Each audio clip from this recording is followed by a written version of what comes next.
Well, for more analysis, we can speak now to Sophie Arts, who is the Programme Officer for the German Marshall Fund's Geostrategy North team. Thank you so much for joining us. We're just going to look at a map of NATO, and on our screens there we can see 31 countries, almost 32, but not quite. That'll perhaps happen in October. What message did this NATO summit send out with regards to the strength of the alliance, do you think? Good evening. Yeah, I think the main message here today and yesterday has really been the importance of cohesion and the importance of strong action and strategic direction that all the allies agree on. And this was also one of the messages that President Biden emphasized this evening in his speech following the summit. He really focused much more than NATO and the war in Ukraine, and really voiced a rallying cry for action and cohesion. And I think this was a message that we could see throughout the summit. There were, of course, small disagreements. It took some time to come to certain results, but the message that we heard, especially from the United States, was that there was broad agreement on the broad strokes and on the big picture. And how do you think that will then have been interpreted by, let's say, NATO's adversaries? Well, I think demonstrating a strong message of cohesion is one of the most important things that NATO can do. I think, this is something that has been said again and again during the summit. And on the sidelines, President Putin really tried to rip the alliance apart. He tried to sow distrust, and instead he got a stronger, larger NATO and more capable NATO, with Finland now in the alliance, Sweden on its way to the alliance, and Ukraine on the way to be more closely integrated and a closer partner. As you mentioned, there was a bit of friction and there were some divisions as well. I mean, you'd have thought that perhaps Kyiv's expectations with regards to eventual NATO membership would have been managed a little bit more carefully ahead of time, wouldn't you? Well, I think that there was a good amount of expectation management, but I think President Zelensky is, very good at calling attention to the needs of his country, and he used the opportunity as well as he could. And I think he's had a great track record and actually initiating change that way. So I think in the end, the assurances that he got maybe didn't go as far as he hoped, and NATO allies and the U.S. acknowledged as much and understand that he would have wanted more. But I think he probably understands what the limitations are. Sure. One of the other big headlines from this summit was Turkey lifting its opposition to Sweden joining NATO. Why do you think there was a change of heart there by President Erdogan? And do you think he had a strategy at all, or was he shooting from the hip?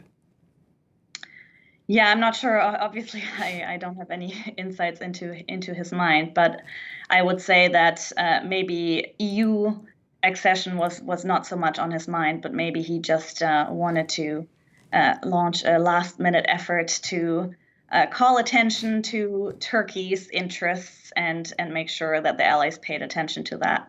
And it seems like Secretary General Jens Stoltenberg, as well as other NATO allies, had some serious conversations, and they were able to agree in the end and decide for what's best for the alliance overall. We just got some pictures coming into us at France 24 of Air Force One arriving in Finland. Obviously, the US president keen to visit the 31st member of NATO. How much stronger is NATO as a result of the invasion of Ukraine? I mean, I think NATO is much stronger. It's definitely been a watershed moment and led to a lot of rethinking on the part of the allies. And I think that NATO is stronger because of Finland and soon to be Sweden in the alliance in many ways. Finland is an incredibly capable partner And NATO has worked very closely with Finland and Sweden in the past, so there's always a lot of interoperability already and a lot of history of close cooperation. But now NATO can really move forward in taking that up a notch and to another level. And one of the really important deliverables here at the summit has been the agreement on new regional defense plans, which really set in stone kind of how the alliance will adjust its posture, how the alliance will react in the case of crisis. And I think these plans are classified, so I don't have any insight into them, but what we're hearing is that they really will help to clarify command and control, and also really help the allies identify some of the capabilities and needs that they still need to develop further.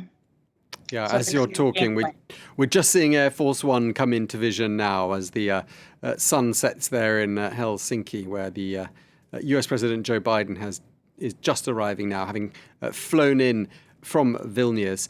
I mean, overall, would you say that President Vladimir Putin appears to have massively underestimated NATO's resolve when he took that decision to invade Ukraine?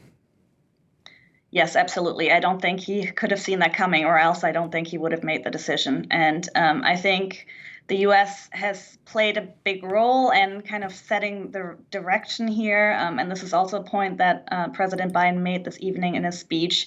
The U.S. was really instrumental in using its intelligence sharing capabilities to already share some of the plans that they saw Putin potentially developing, some of the troop movements, and really help to preempt some of the thinking and really rally the alliance closer together. And I think Putin probably did not expect that the alliance would react so quickly, so strongly. Of course, some people will say still not quickly enough, but probably much more quickly than Putin envisioned. Okay, well, thank you so much for taking the time to speak to us. Sophie Artz, Programme Officer at the German Marshall Fund. Thank you very much indeed. Thank you so much.